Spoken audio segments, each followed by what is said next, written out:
let me tell you something, uneducated fool. Before we start this video, guys, two very, very quick things. There will be another video out this afternoon about the whole Hunter Biden information dump. I typically tend to stay away from Hunter Biden because those videos typically tend to get knocked by YouTube.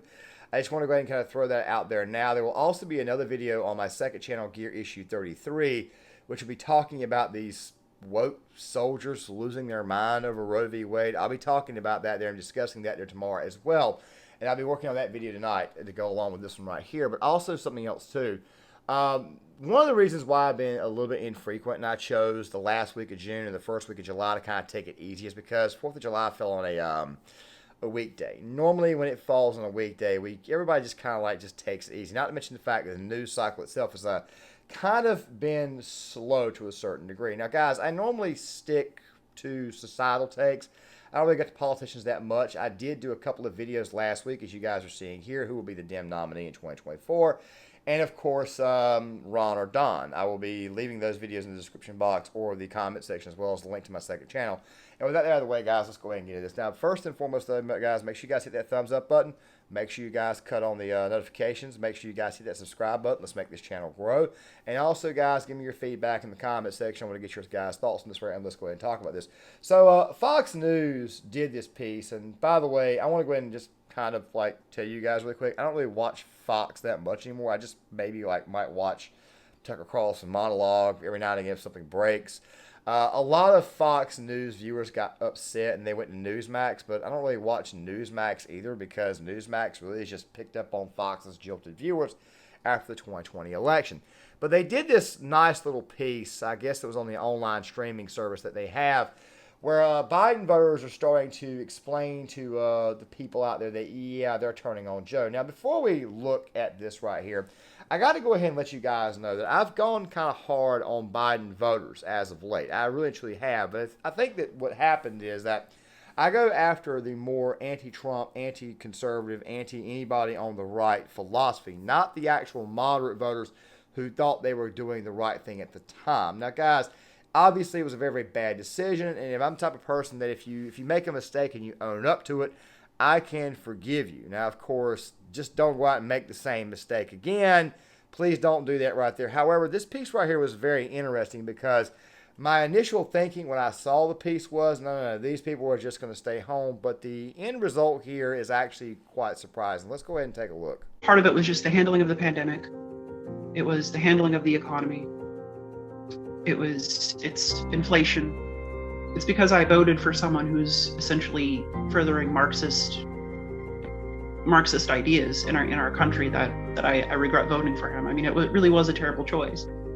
I'm inclined to think that there are still Democrats who believe in who believe in agency and autonomy of the individual. I think that, but I think a lot of the party has been taken over and appropriated by Marxists, and that's not a controversial thing to say. A person simply has to look at the policies. A person simply has to, read Paulo Freire or Herbert Marcuse and then see all of the academic papers coming out of ed schools that cite those two Marxist scholars.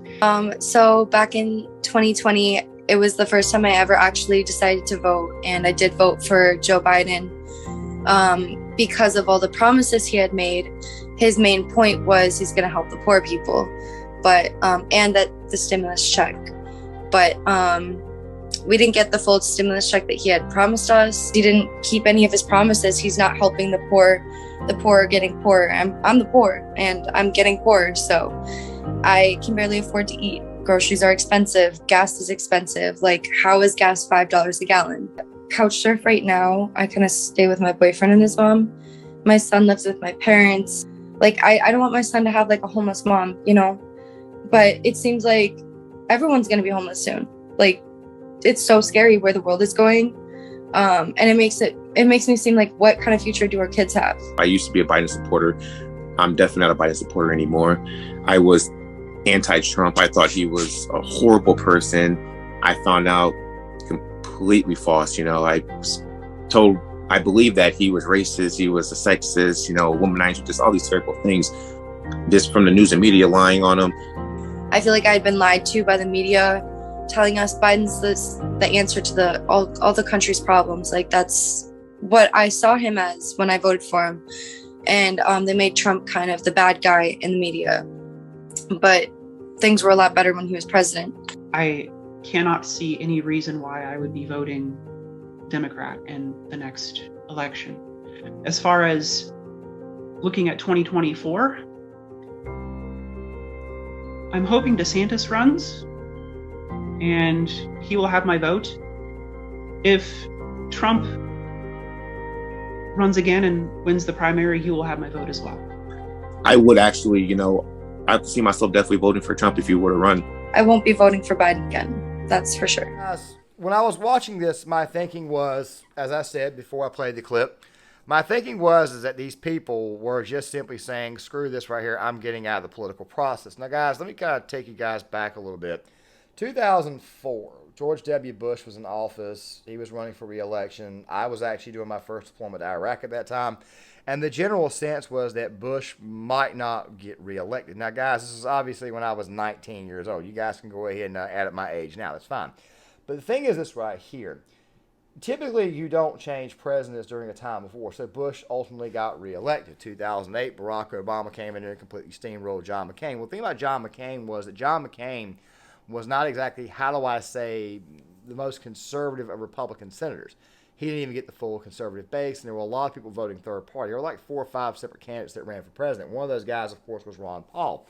Now, me, being 23 years old at the time, first time actually voting, I voted for McCain. More along the lines of the fact that he was a fellow vet like myself. However, more information would come out about John McCain that would make me sort of like just dislike him. We may do a video on that at a later date, but in the meantime, though, if you want to talk about content involving McCain, maybe you should check out Razor Fist. He's gone after him on several occasions and revealed a lot of stuff on John McCain. So I just figured I'd go ahead and throw that out there. In 2012, a lot of people swung to vote for Romney, but Romney did not get the base because Romney was not that conservative. Now, guys, there's something that I forgot to mention in that Ron Don video. Okay, you can't win elections without your base. You have to have a natural amount of swing from the previous party, and you got to get more moderates. Now, the Trump administration, they were able to bring in brand new voters and expand the actual base, even though Trump's overall vote total in 2016 was just short of 63 million votes. He still lost the popular vote.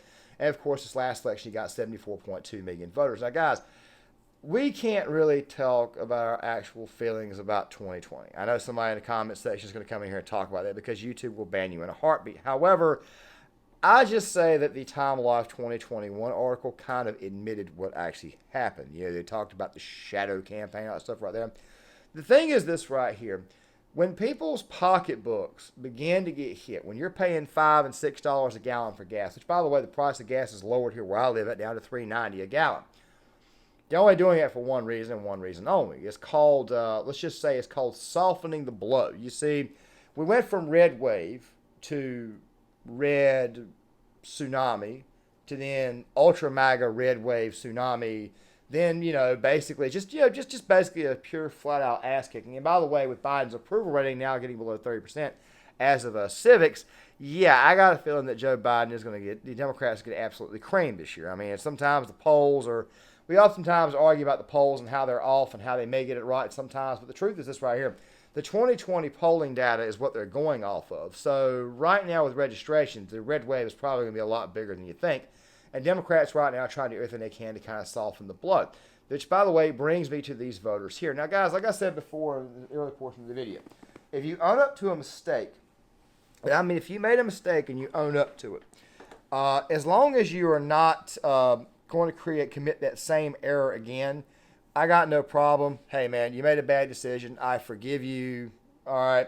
And like I said, initially I thought these people were just going to just leave the process. But, of course, they basically told you in that video that they would be voting for Trump or DeSantis. They would more than likely go vote for them. The reason why, like I said, of course, is people's wallets and pockets. Not to mention the fact of the culture war. But the culture war, I think, is more designed to get conservatives, of course, up in arms. It's mostly conservatives and right-leaning moderates and even some left-leaning moderates, suburban types who are not liking all this wokeness. That does not mean that they would vote Republican in 2022. However, pure, regular, good old-fashioned moderates, they're going to be voting Republican in 2022 and probably 2024. You see, one of the reasons why Biden got elected, and like I said, 2021 Time Life magazine article, but that does not mean there wasn't still physical voters that went out there and actually put the guy in office. I know some people who did this. One of the reasons why they did it was because the pandemic. They felt that Trump was actually making matters worse. They probably didn't even think Biden was going to win, so they sent in a vote anyways, saying, okay, I'm just going to do this to say, look, you know, I don't want to be branded as ultra right wing or racist or whatever. Which, by the way, that's actually what they did. By the way, guys, in the future, if people start calling you racist and stuff like that, and you know you're not, the best thing you can just do is just kind of just go ahead and accept the fact that they're going to call you that regardless anyways. Don't bow to the mob, stand on your own 2 feet, and stand up to them. By the way, they do this to black voters all the time. They actually beat up on black voters if black voters can actually think for themselves, which, by the way, blacks can think for themselves like anybody and everybody out there of every race, creed, religion, or any person at all. You're allowed to think for yourself, okay? That's the great thing about the United States of America. The left likes to shame people into believing you're not allowed to think for yourself when, in fact, you obviously can. This is a tactic that they always do. I think people are starting to wake up to this and are starting to see that, look, this right here is a bunch of crap. They're shaming me. I can't take this crap. They've taken my job. They've destroyed my overall income. And people are getting tired of this, and they're realizing, wait a minute, Trump, it was better to have Trump in office, even for that one term. Even if we got him back for one term, or maybe if we went and voted for Ron DeSantis, then maybe, just maybe, my life might get a lot better. There's also a revenge factor here. But as I said before, a lot of these voters also were living in blue states, or they were living in battleground states with blue state governors. I mean, with governors, like Democrat governors, like, say, Tom Wolf, Gretchen Whitmer. You see, they were blocking. Anytime Trump would send out something, he would say do something, executive order, they would find a way not to enforce what the hell he actually sent out. They would find a way. I mean, I think what was it? We'll take the church thing, for example. Trump wanted the churches open back up. Well, the blue state, these Democrat governors, they were keeping the churches closed. Just an example of what I mean. They weren't coordinating with the president at that time. I mean, what was it in Wisconsin? Trump wanted to send the National Guard to help take care of the riots.